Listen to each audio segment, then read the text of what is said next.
សួស្តីអ្នកទាំងអស់គ្នាវិលស្វាគមន៍សាជាថ្មីម្ដងទៀតមកកាន់ Channel របស់ Admin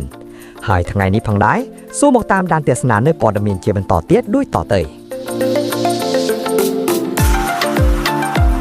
សម្រាប់ថ្ងៃអង្គារទី3ខែមីនាឆ្នាំ2026នេះ Admin នឹងលើកយកព័ត៌មានខ្លីមួយទាក់ទងនឹងសម្រាប់ប្រិយមិត្តថ្មីដែលមិនទាន់បានចុច Subscribe សូមចុច Subscribe ម្នាក់មួយផងណាដើម្បីទទួលបានវីដេអូថ្មីៗជាច្រើនទៀតពី Admin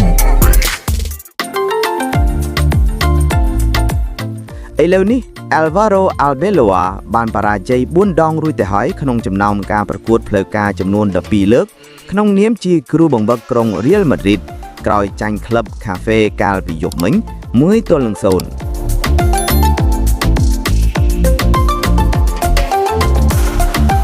ចូលរួមរំលែកទុកផងកីឡាការិនីបាល់ទះ20នាក់បានស្លាប់ក្នុងពេលកំពុងហ្វឹកហាត់ក្រោយការវាយប្រហារដោយគ្រាប់មីស៊ីលចំសាលហ្វឹកហាត់នៅពហុកីឡដ្ឋានទីក្រុងឡាមើតភាគខាងត្បូងនៃប្រទេសអ៊ីរ៉ង់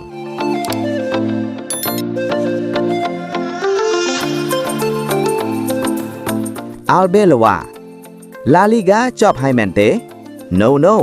នៅមាន36ពិន្ទុទៀតដែលត្រូវទទួលបានហើយយើងនឹងប្រយុទ្ធរហូតដល់ទីបញ្ចប់វាត្រឹមតែ4ពិន្ទុប៉ុណ្ណោះយើងអាចតាមទាន់បាននេះគឺជា Real Madrid